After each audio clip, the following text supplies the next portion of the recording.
Hi,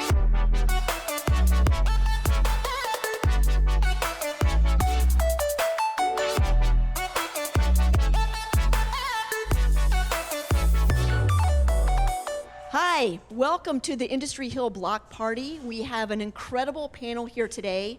We are really here to talk about the future of Industry Hill, this incredible area that is what I would call the growth edge of Winston-Salem, or one of the really incredible growth edges of downtown Winston-Salem. And we are joined here by an amazing live audience. I will not be giving away cars, so let's just get that out of the way early. But I would like for everyone on the panel to introduce themselves, just say your name. Nope, I promised Alan we wouldn't start with him. So we're going to start with Hassani. Who you are, the organization that you're with, and then we're going to just sort of dive into some questions about what we see as the history and the past and the future of Industry Hill. Hello, everyone. I am Hassani Mitchell, and I serve as the community manager for the Access Center for Equity and Success. And we are located inside the Bailey Power Plant on the second floor in Suite 241. Shameless plug, we do have a grand opening on June 20th, so hope to see you all there at 5 o'clock. Thank you, yeah. I'm Mike Campbell, and I'm the Executive Director of Habitat for Humanity here in Forsyth County. Our office is actually about 4 blocks to the north of us on 14th Street, and we've built about 190 homes in the Winston-Salem area right around Industry Hill. That's amazing. I didn't realize it was that many. That's awesome. Hello, my name is Kelly Easton. I'm the Vice Chair for Hustle Winston-Salem, and our mission is to ensure that there is inclusivity throughout our entrepreneur ecosystem here in Winston-Salem. And I am Alan Shelton. I'm the founder here at Winston-Salem Mixer. Not the only founder. It took hundreds of people to build this, and I was just the corraler of cats, so to speak. Welcome to Mixer. Glad all of you are here. Absolutely. Yep. Thank you, Alan. So, yep, exactly. So each one of these people is an innovator or a doer or a maker in their own right. And I'm really excited about everything. And I've had the honor and the privilege of working with each one of you on making some of these things come to reality. But what I want to know is, and maybe we'll start with you, Steve. What is this history of Industry Hill? Whoever wants to address that. This has been an area of downtown that has been overlooked, intentionally disinvested in, redlined, a lot of abandoned buildings. How did that happen? Anybody? Bueller? I'm probably the newest one here. I've been here 3 years in this Winston-Salem community. But as the industry changed and as people moved and as R.J. Reynolds expanded and changed to meet the markets, this area had fallen behind some, and it had become a little disparate. And it is great to see industry coming back in. It's great to see restaurants coming back in. It really gives the opportunity of the community to find a place to work and find a place to serve that they haven't had close by in the past. You have some thoughts, Kelly?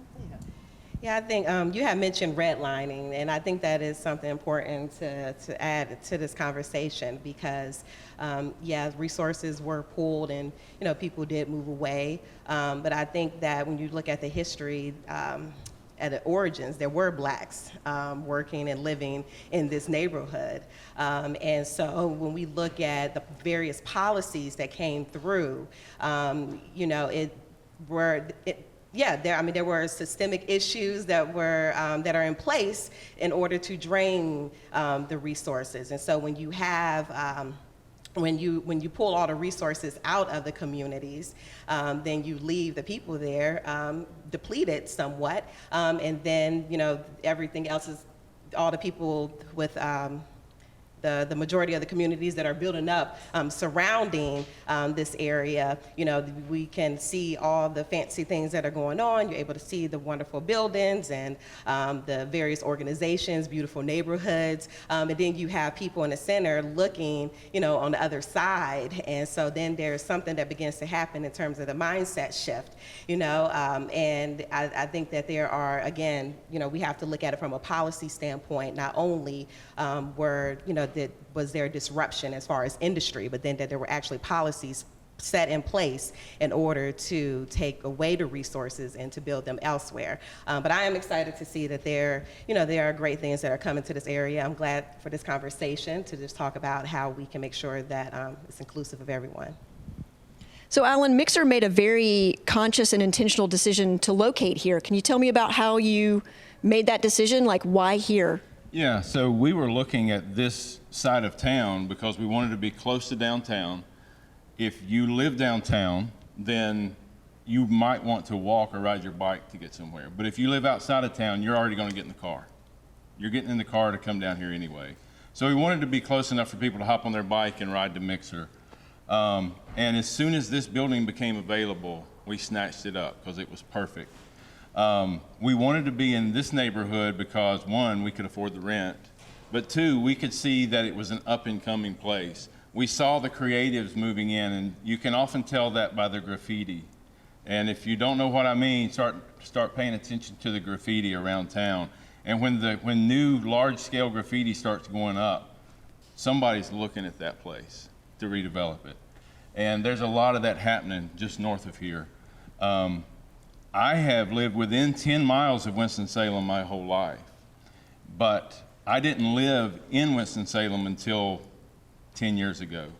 And when I moved to Winston-Salem and became a resident in Winston-Salem, the city all of a sudden looked different to me. So one of the things I think is important about this block party that we're doing this weekend is to give people a chance to look at Industry Hill and see it in a new light, because we've driven by this for our whole lives, but today people are going to see what's really happening here, and that's why I'm glad we're a part of this Industry Hill block party. So because we're inside on this panel, I just want to make a comment about what's happening outside this building right now. So across the street, there is the Winston Junction Market. I had amazing food samples. I met a couple of really cool entrepreneurs. The shared kitchen is there from the Enterprise Center. We have got, a new axe throwing bar. We have, another brewery coming in over here. We have an advertising agency coming in up here on Industry Hill as well. Like, for the first time, and I've lived in Winston most of my life too, for the first time, in my experience anyway, it feels like there is a lot of intentionality about this part of town, and hopefully bringing a lot more people here, a lot more resources here to help build things back up and do that in an inclusive way, right? So I want to ask you guys, what are you most excited about that's happening in this area now? What's making you go, wow, that's really exciting, that's really popping? Hi, so I'm excited about the investment that is happening in the area, but I think to piggyback on what Kelly was speaking of, with all the investment, with all of the new restaurants, things that are popping up, I am a Winston-Salem native myself, and I'm only late 30s, but I've been here long enough to see where this area would look, for lack of a better term, it looked horrible. And now it looks great. So I think, if you work downtown, if you live downtown, if you're not from Winston, you come through and you're like, wow, this looks really good down here. And so I am excited about that. I think everybody wants cool places to eat. Everybody wants cool entertainment.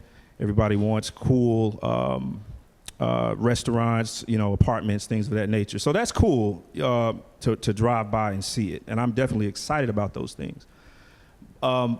What I would like to have more excitement about is making sure that the investments that are coming to this hill, to this area, making sure that we're intentional that these investments and that these opportunities, these restaurants and things are diverse and that they are inclusive. And that's one thing that our organization, the Access Center for Equity and Success, hopefully we can actually make an impact to make sure that some of the excitement, some of the attractions that are on this side of Liberty, on this side of Patterson, are targeted towards minority investors, minority businesses, woman-owned investors, woman-owned businesses.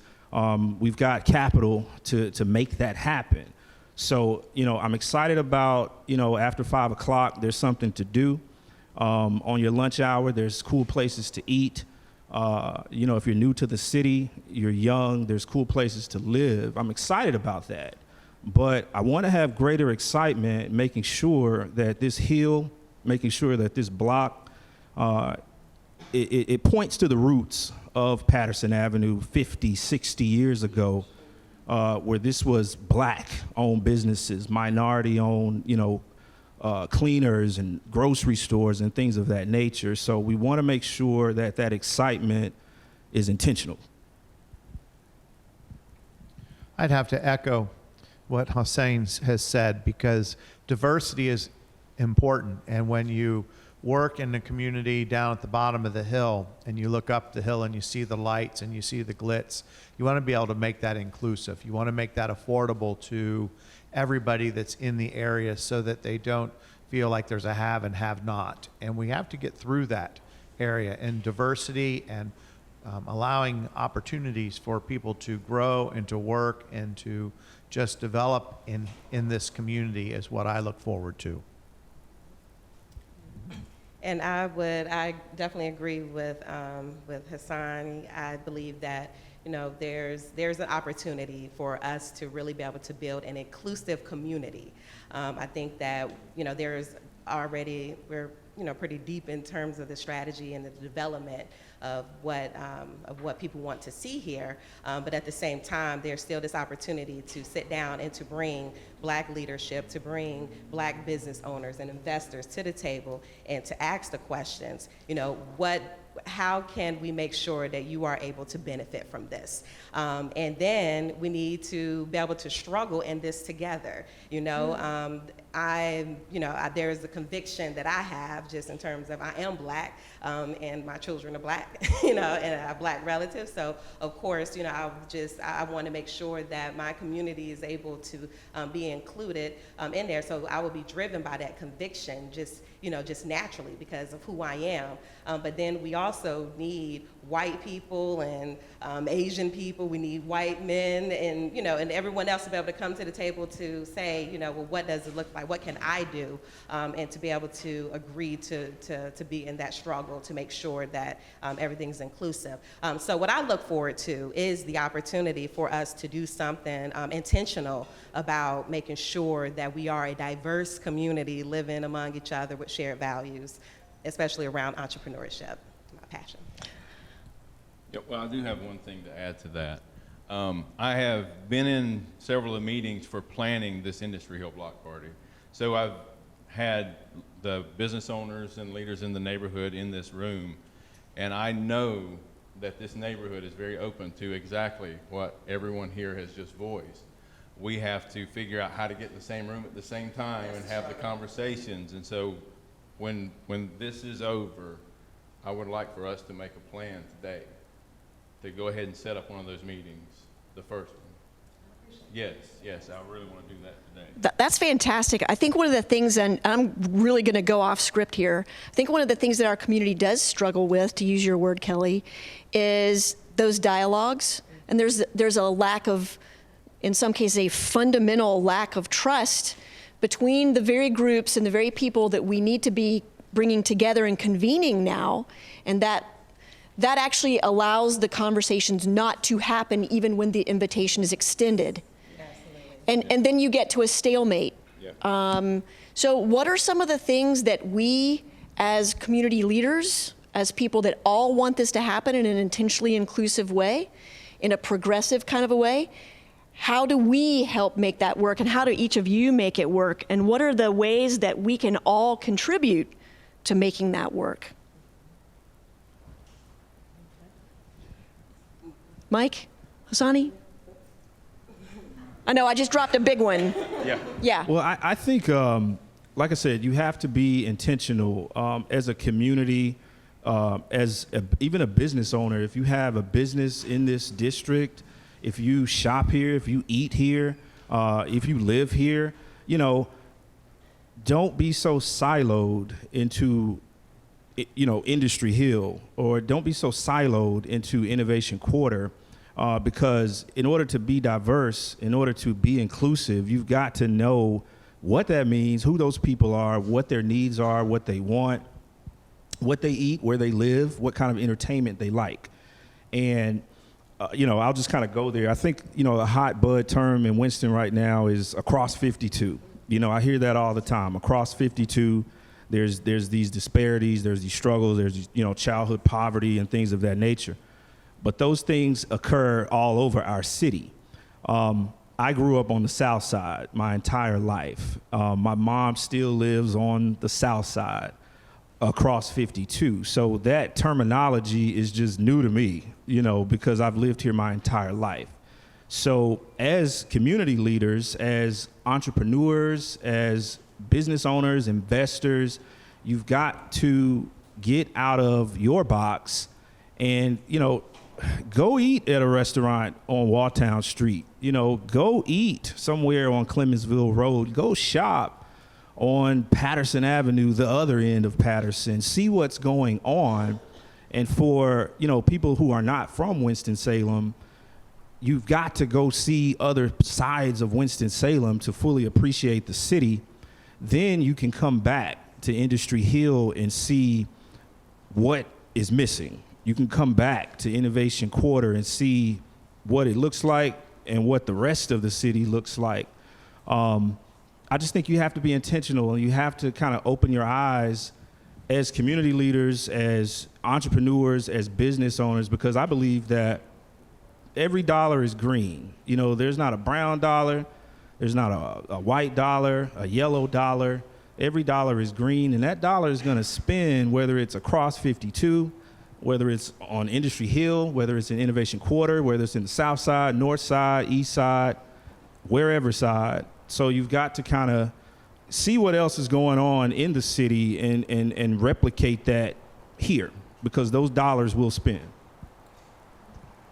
I think another issue here, and I know 2 years ago when Alan and I met about the mixer space, they were actually using our warehouse on occasion for some woodworking projects. And Alan's whole drive behind the mixer space was to bring youth who are not college ready, and not every youth is college ready, but we need trade people.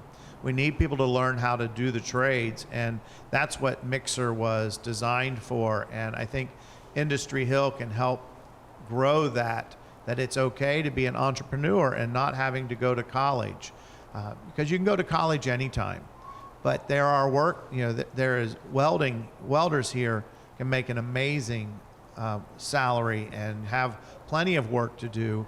And I think that's important as we look at Industry Hill, and even just in the name Industry Hill, teach others to bring them forward.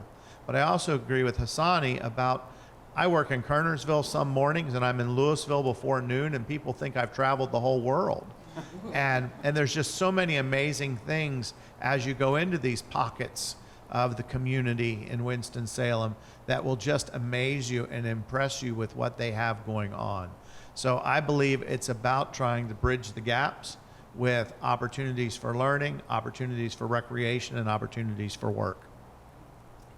And I think I just want to speak to the spirit of man and say that, you know, when we're looking at community, you know, there's just this whole intangible aspect there. And I spoke of the conviction of just being who I am and proud of who I am. But I also think that, you know, for people who do not have, you know, if you're not black and you're looking at the other side of 52, or even looking to build relationships, you know, what would be your motivation? And I think that, you know, for some people it may just be for moral reasons, you know, for some people it may just be the understanding that, you know, when people are able to work together and play together and eat together, that, you know, we're able to just create a better community. You know, we have peace, low crime, but I think that it's important that just as individuals and just really doing some self-reflection, finding the motivation of, you know, why should I, you know, seek to be more inclusive or to build these relationships and to be able to cultivate that understanding. So just to piggyback on what you're saying, if you see this sign back here behind me that says Mixer, we picked the name Mixer very intentionally, and it's been a double-edged sword because it's been hard to explain to people a place called Mixer. Is it a bar? Do I meet people there? Well, yeah, you meet people here.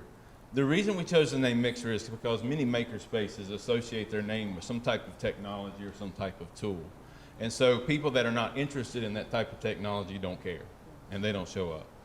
So when we chose the name Mixer, it had more to do with what the real reason we're doing this, or the thing that really makes it work, and that's attracting a lot of different people from all these different walks of life. And so it's kind of like this big mixer, where all these different people come in, all these different ingredients, and then all of a sudden you have something amazing. So if you take eggs and butter and flour and eat them individually, they're not very good. But if you get the right person Don't to put do that those at things home. together, yeah, and you get a baker to put those things together, it makes something wonderful, right? So one of the things that Mixer does extremely well, and we knew this was going to happen right away, is we attract people who have got a college education. They went to design school, they went to engineering school, they know how to use the tools, they just want you to get out of their way. Just let me at those tools. And those people showed up immediately. We are abundant with those types of people. Now we're working on getting classes started because there's some people that they want to be here, but they need a little bit of a start.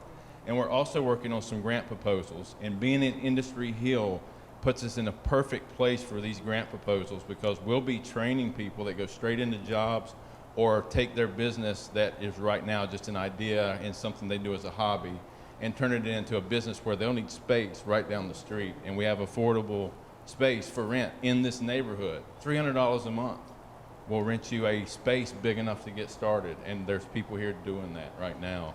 So one of the things that Mixer is really trying to do is be more inclusive and find those people that didn't naturally come here because they had the background. Find the people that don't realize they want to be here. They haven't had a reason to be here yet. So I'm looking at you and then asking everybody here to help me find those people. We want those people here because that adds value to what we're doing here. All those different points of view just improves this place so much. And that is absolutely true. When Alan says that, so Alan and I really got our ventures started at about the same time. Yeah. And I reached out to Alan very early on before we even had our first Thursday gathering, and I had an idea for an art project. And Alan said, let's get to know each other over the tools, right? And so, Mike, we went to your workshop over on your space over there, and Alan showed me, I was wearing those awesome safety goggles, and showed me how to use a table saw, and we made a huge shopping trip to Home Depot together in the pouring rain, come to think of it, and we built, so we made some materials together that other people then put their hopes and dreams into. And that was an incredible way to get to know you. So when Alan says he really does, like he really does mean that, just through my personal experience. So I call him a human golden retriever because he's just, I say that in the nicest possible way because he gets along with everybody and everybody loves him. So I want to ask about the pioneers, right? I loved what you said about the graffiti. And you are a pioneer here, putting your space here, and we've got some other people that are pioneering into this space. So what are when we are sitting here in 5 years, and we are sort of revisiting this conversation, what are the other pioneers, what are the other types of pioneers that will now be in Industry Hill? What does it look like here in 5 years? Who else is here? What's happening?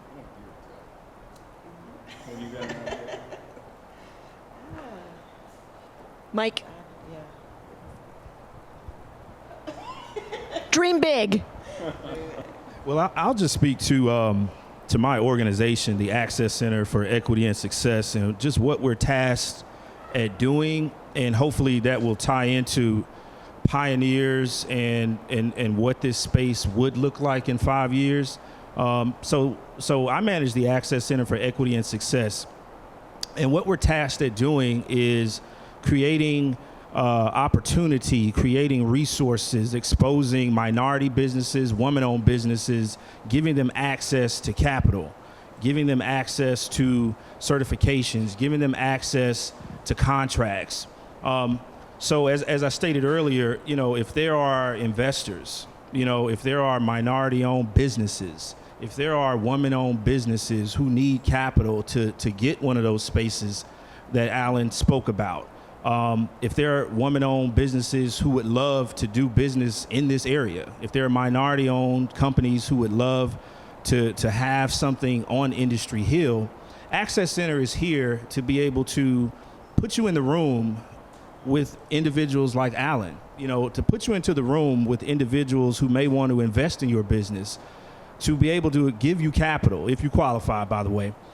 So, looking long term, we want to be able to transform our city and make sure that it is diverse, making sure that it is inclusive, but make sure that those opportunities, those business districts in the city are minority-owned businesses, woman-owned businesses. So to answer your question, 5 years from now, I would like for the Access Center to play a valuable role in transforming and continuing to transform, districts like Industry Hill, to make sure that if there are Hispanic businesses, if there are Latino businesses, Asian businesses, minority Black businesses, we have opportunity, we have resources for you to be able to come into this district, meet who you need to meet, give you some capital, give you some certifications, help you find contracts or other business opportunities in this district. So we want to have a strong foot in Industry Hill to say, hey, if you're a woman-owned business, if you're a minority-owned business, stop by Access. We can plug you into Allen. We can plug you into the movers and shakers at Industry Hill, because we're tasked, we're invested, we're being intentional to make sure that not only Industry Hill, but the entire Winston-Salem is diverse and inclusive. So 5 years from now, a business owner can say, hey, I'm doing business in Industry Hill, but I stopped by Access and they were able to point me to the individuals, the resources, and help my business grow. That way I can thrive in Industry Hill. I think Industry Hill also sits atop of the Rescue Mission, the Bethesda Center for Homeless Men, the Salvation Army, the Samaritan House, Soup Kitchen, and Men's Center, Habitat for Humanity. So if we look at 5 years from now, could there be a training, employment, and housing piece that goes in here that incorporates all that we do as organizations to find housing for the families that can't afford it, or the families that need training? Incorporate that education side so people can be creative. They need to have positive, hopeful outlooks, and I think Industry Hill can help create that positive, hopeful outlook with some integration. Now that I have some time to think about this, I would like to see culturally relevant places, in Industry Hill as well. I think sometimes, just depending on your background, there's certain music that you love to listen to, there's certain food that you like to eat, and I think just being able to come to this area, be able to, I guess just a little bit beyond Industry Hill, but this entire area, to be able to come and be able to have those experiences. I also think it would be good to take a look at the community that's here now, and yes, provide some wraparound services. To me, that also looks like having people who are being served by people who look like them as well, and not just in the first level type of service, but in the leadership as well, that can make sure that there's some succession beyond that. So I think that those two things is what I would like to see. Yeah, I think that everything you just said is very important. And I've in trying to start this place, I had a lot of conversations about buildings in this area. And I know for a fact there are hundreds of thousands of square feet of undeveloped space right down the street. There's acres of space. And I originally started out with my idea of what I would like to do if I could just get enough money to buy one of those buildings. Then I discovered there's a lot of other people in town that have the same kind of ideas, but their idea is different from mine. And so one of the things that I'm intending to do in the future, when I don't have to work here 7 days a week, is to be part of a team that continues to develop this neighborhood. And in meeting with folks like Kenneth Holly from Neighbors for Better Neighborhoods and Hassani, I have discovered that there's other people that they're just as passionate about their ideas of what they want to put in there. And there are people that want to put in housing, to what Mike was saying. They want to put in commercial space that has people in this neighborhood going to work there.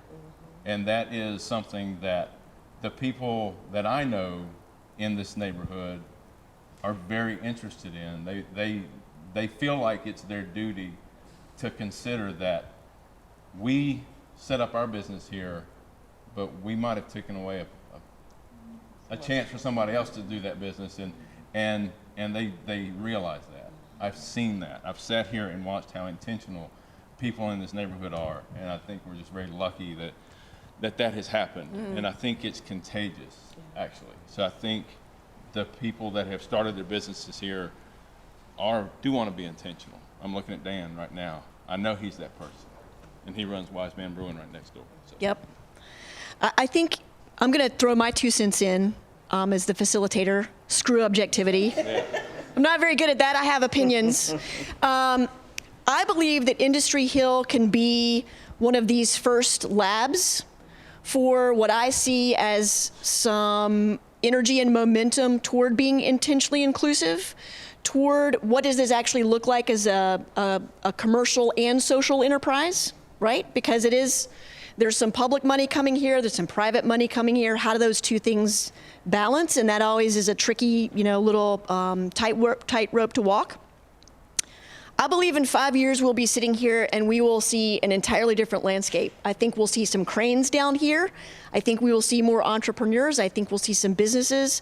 I personally would love to have some mixed-use housing down here. I would love to live downtown and have a little bit of green space, but heck, I can't afford to live downtown, right?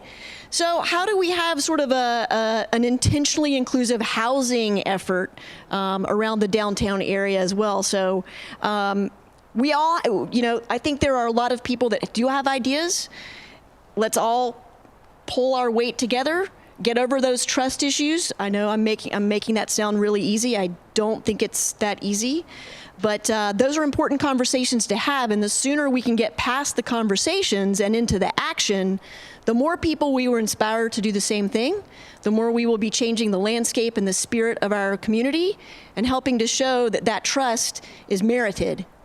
So that's my hope for Industry Hill in 5 years. I want to turn it around to y'all. Y'all have been so patient and quiet and respectful of us running our mouths up here. What do you guys want to see out of Industry Hill? What does this area mean to you? What does it look like? What do you want it to look like in another 5 years? Anybody have any ideas or opinions about that? Not everyone at once. You don't have an idea? I know you have an idea. You just say it. Yeah, absolutely. Please come on up. Thank you. I identify with some of your remarks and yours, the later remarks, because we live down on 6th Street, and one of the truly integrated blocks, racially, ethnically, and economically. We live a couple blocks from Crystal Towers, which is going to come down. And we're going to have 200 people looking for places to go. So I look around and I see apartments. You say you can't afford to live downtown. A lot of people can't. So when I think of Winston-Salem downtown in 5 years, I don't see many low-income people. Where would they live? Where would they be? I support your idea. I hope other people are thinking the same thing. If we want a truly integrated community, it's got to be economic as well. And I think to your point, thank you, sir, for bringing that up. I think that that's going back to the intentionality. So as affordable housing comes up, then we have to really be intentional about what percentage of these housing is going to go to low-income people.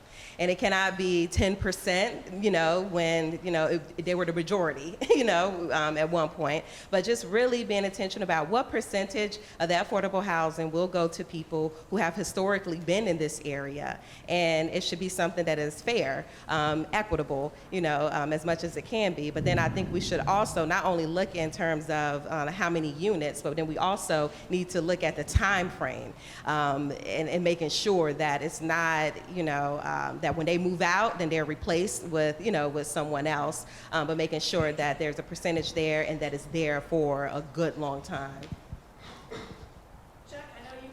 Yeah, man, we're at a really critical point in our city and I hope we'll be really, really intentional.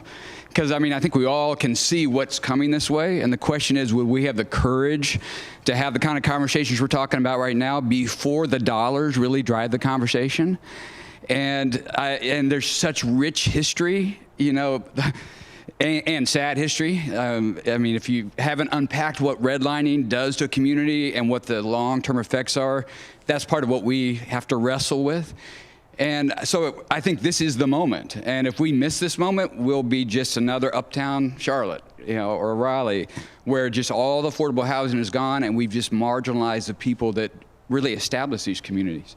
And Winston did have a thriving black district, and we had all this, a lot of good stuff. And the question is, could we really go after that again? And I pray, I appreciate the spirit on the panel today. And I think it's right. It's all going to be, are we going to follow through and do the hard work? And there's a fair amount of sitting in the struggle that we need to do before we just rush into what's the right answer. And I pray, I appreciate the spirit that we've got here today, and I hope we'll all commit to that. Thank you for what you guys are doing. I have a question. We have talked about the black community and the minority community. Has anybody reached out to the veterans in this city?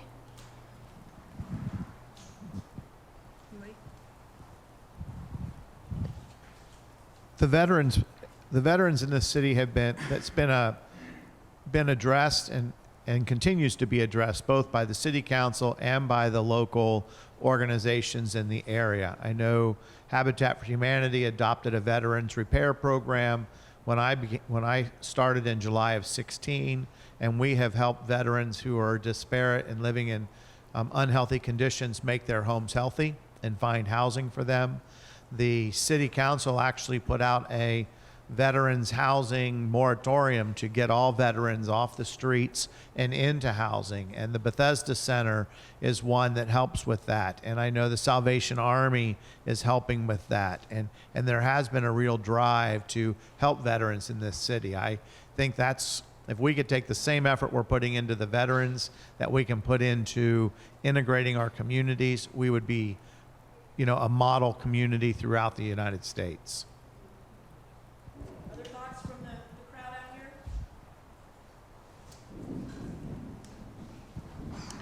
Hi, I'd like to, number one, thank everybody on the panel. I share many of your concerns and agree with what you're saying. My objection is we can't keep doing the same thing and expecting different results. So if we're going to develop Industry Hill to make it inclusive, make it different, make it a symbol for Winston, we need to bring new people to the table.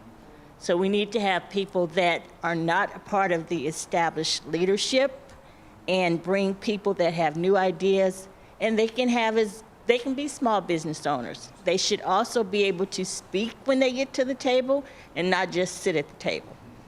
So again, I think we need to open that door up and have opportunities for as many people that would like to be involved, and then vet from that point out.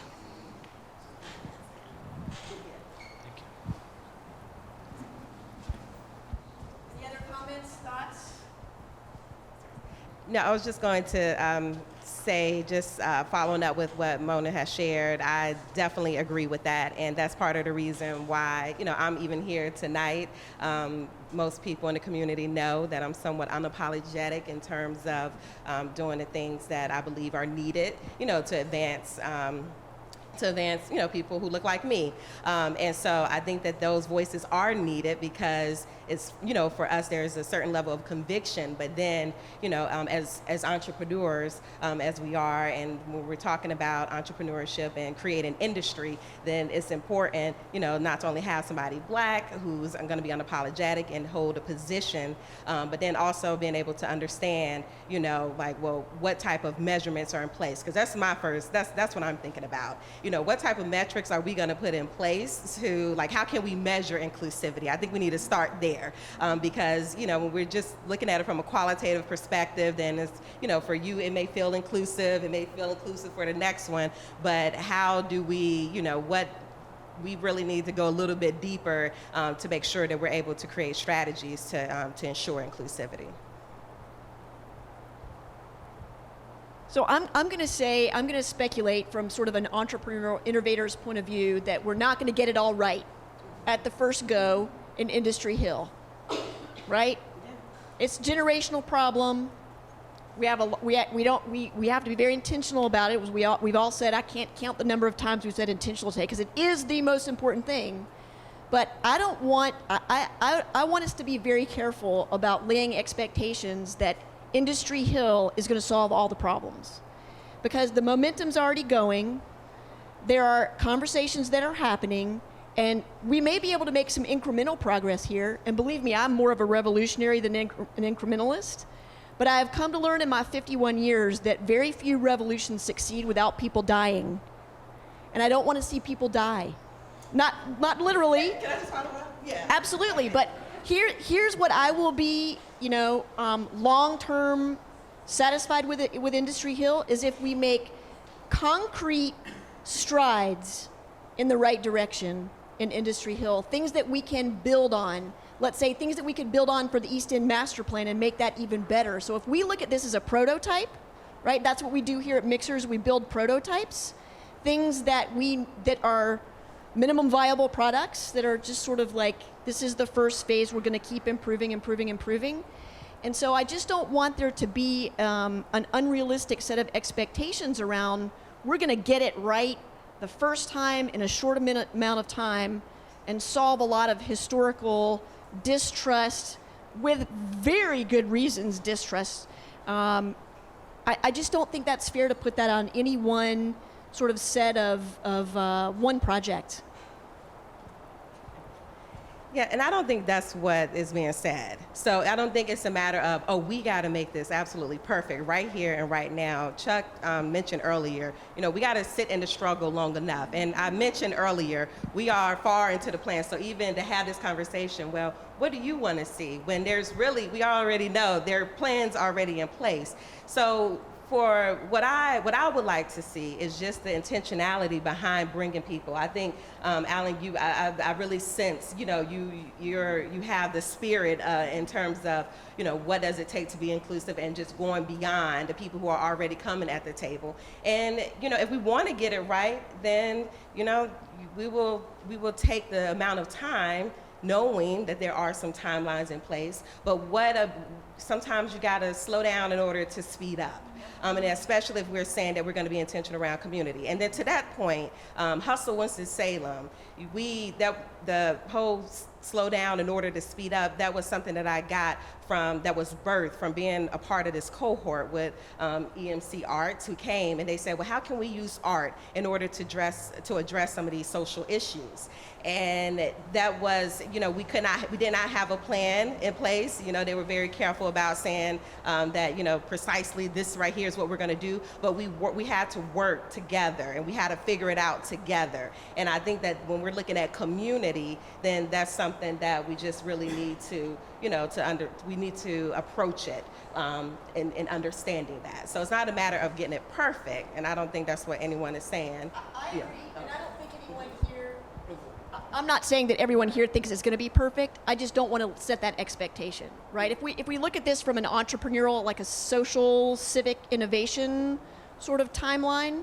It's our first lab experiment. It's our first MVP. So I think I'm encouraged by lots of the good things that are going on. This conversation has been really helpful.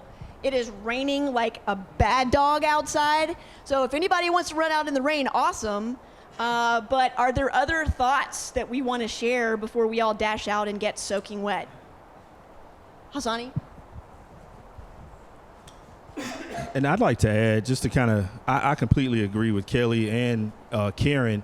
I think it's important anytime you're doing development, anytime you're transforming a particular part of town, you know, especially if you're not from that city, if you're just a business person and you're a developer, or you're an investor, even if you're from the city, I think you have to really take time to pay homage to the history, take time to pay homage to the locals who have lived in that area, who are from that city, who are from that area, because a lot of times, you know, my background is economic development with the city and with Forsyth Tech, you know, and so I know, you know, there's empty space, you have investors, they buy it, they look for tenants, you know, you look at people that work in the area, what they want to do, you know, but a lot of times, you know, when you have areas of the city that have just gone down and those residents no longer, they either got pushed out or they no longer live there,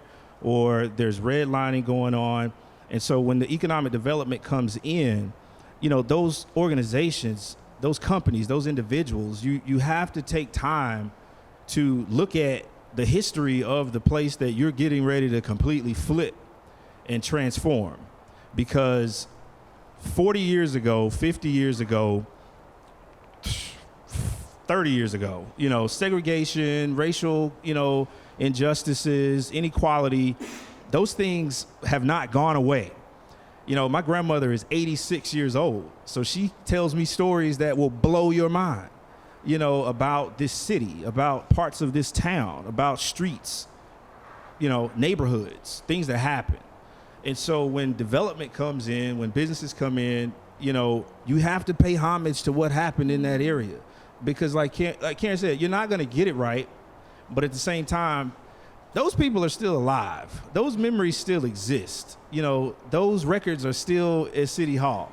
So in order to try to get it right, you know, first time, second time, third time, when you're doing economic development, you cannot just come in and pop up whoever things that please the individuals that are there right there. Because those people that used to live there, those businesses that used to exist on that street, those people are still alive.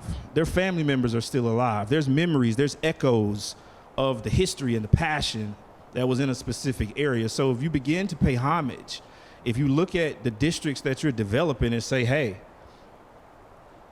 we don't have any black this in this district. Where are all the soul food restaurants? And I'm not speaking about Industry Hill. I'm just saying, as developers, you know, right. Good soul food, you know. There is.